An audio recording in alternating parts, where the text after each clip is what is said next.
5000 साल। एक ऐसा सफर जो पत्थर के औजारों से शुरू होकर शून्य की खोज तक पहुंचा। ये कहानी है प्राचीन भारत के बनने की। तो चलिए इस शानदार सफर को परत दर परत खोल कर देखते हैं। तो सवाल ये उठता है कि ये सब हुआ कैसे?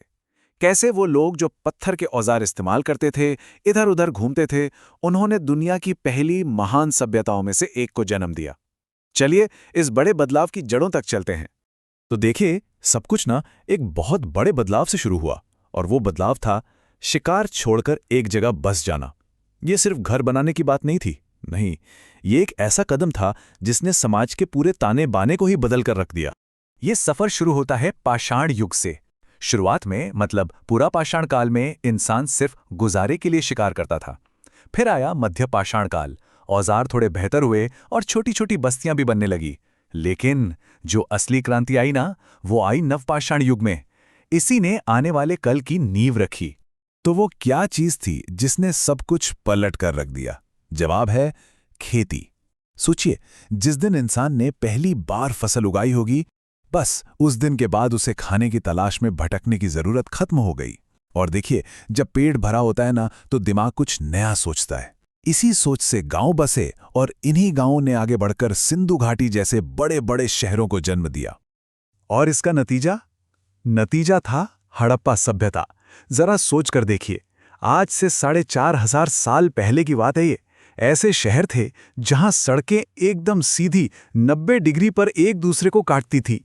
हर घर में पानी की निकासी का इंतजाम था, और कमाल की बात ये कि ईंटों का साइज तक एक जैसा था। मतलब साफ है, ये कोई अचानक बसी हुई बस्ती नहीं थी।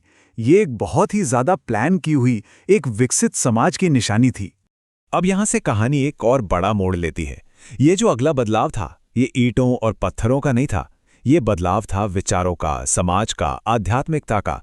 और ये बदलाव हड़प्पा सभ्यता के पतन के बाद आया।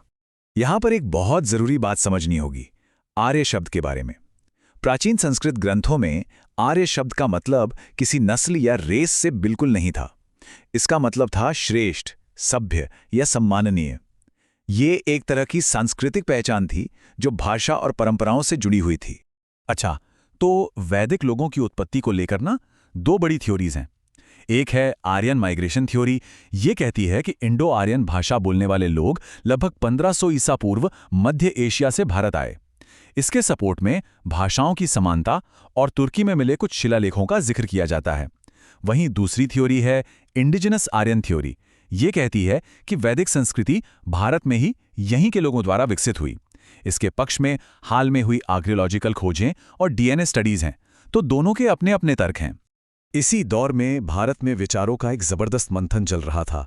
सोचिए, एक तरफ थी वैदिक परंपरा जिसमें बड़े बड़े यज्ञों और अनुष्ठानों पर जोर था, तो वहीं दूसरी तरफ कुछ नए विचारक सामने आ रहे थे जिन्हें श्रमण कहा गया। बौद्ध और जैन धर्म, ये दोनों इसी श्रमण परंपरा से निकले। इन्होंने बाहरी पूजा पाठ की जगह अंदर की खोज यानी आत्मज्ञान, कर्म और अहिंसा को सबसे ऊपर रखा, और इसने समाज को सोचने का एक बिल्कुल नया तरीका दिया। और अब कहानी पहुंचती है भारत के पहले महान एकीकरण तक। हम बात कर रहे हैं मौर्य साम्राज्य की। ये चंद्रगुप्त मौर्य का जुनून और चाणक्य की बेमिसाल रणनीति का नतीजा था, जिसने बिखरे हुए भारत को पहली बार एक सूत्र में पिरो दिया। लेकिन साम्राज्य का विस्तार हमेशा शांति से नहीं होता। कलिंग का युद्ध, इस युद्ध में अनुमान है कि करीब करीब 1 लाख लोग मारे गए थे। 1 लाख, ये सिर्फ एक नंबर नहीं है, ये उस युद्ध की भयंकरता को दिखाता है। और यही वो घटना थी जिसने सम्राट अशोक को अंदर तक झकझोर कर रख दिया और उन्हें पूरी तरह से बदल दिया। ये शब्द खुद सम्राट अशोक के हैं, और ये उनके दिल में उठे गहरे पछतावे को दिखाते हैं। उन्होंने तलवार से मिली जीत को छोड़कर धम्म यानी कि नैतिकता और सही रास्ते पर चलने की जीत को अपनाया। जरा सोचिए, इतिहास में शायद ही कोई ऐसा विजेता हुआ होगा जिसने ऐसा किया हो। तो अशोक ने क्या किया? उन्होंने अपनी पूरी ताकत युद्ध से हटाकर लोगों की भलाई में लगा दी। उनकी धम्म नीति का मतलब था सभी जीवों के प्रति अहिंसा, सभी धर्मों का बराबर सम्मान, और इतना ही नहीं, इंसानों के साथ साथ जानवरों के लिए भी अस्पताल बनवाना। ये सिर्फ कोई कानून नहीं था, ये एक पूरी सोच थी जिसे उन्होंने अपने अधिकारियों के जरिए देश विदेश तक फैलाया। मौर्य साम्राज्य के बाद भारत में एक बार फिर राजनीतिक बिखराव का दौर आया। लेकिन कहते हैं ना, कई बार अंधेरे में ही उजाले का जन्म होता है। इसी दौर में एक नई सांस्कृतिक चेतना जाग रही थी, जिसने आने वाले गुप्त साम्राज्य के लिए जमीन तैयार की। और इसी गुप्त साम्राज्य को भारत का क्लासिकल गोल्डन एज या स्वर्ण युग कहा जाता है। गुप्त काल को स्वर्ण युग क्यों कहते हैं? क्योंकि इस दौर में ज्ञान और विज्ञान का जैसे एक विस्फोट हुआ। गणित को शून्य का वो क्रांतिकारी विचार मिला जिसने पूरी दुनिया का हिसाब किताब ही बदल दिया। साहित्य में कालिदास जैसे महान कवियों ने अपनी रचनाओं से कमाल कर दिया। और साइंस की बात करें तो दिल्ली में खड़ा लौह स्तंभ, जो 1600 साल बाद भी जंग से बचा हुआ है, उस दौर की मेटलर्जी की शानदार मिसाल है।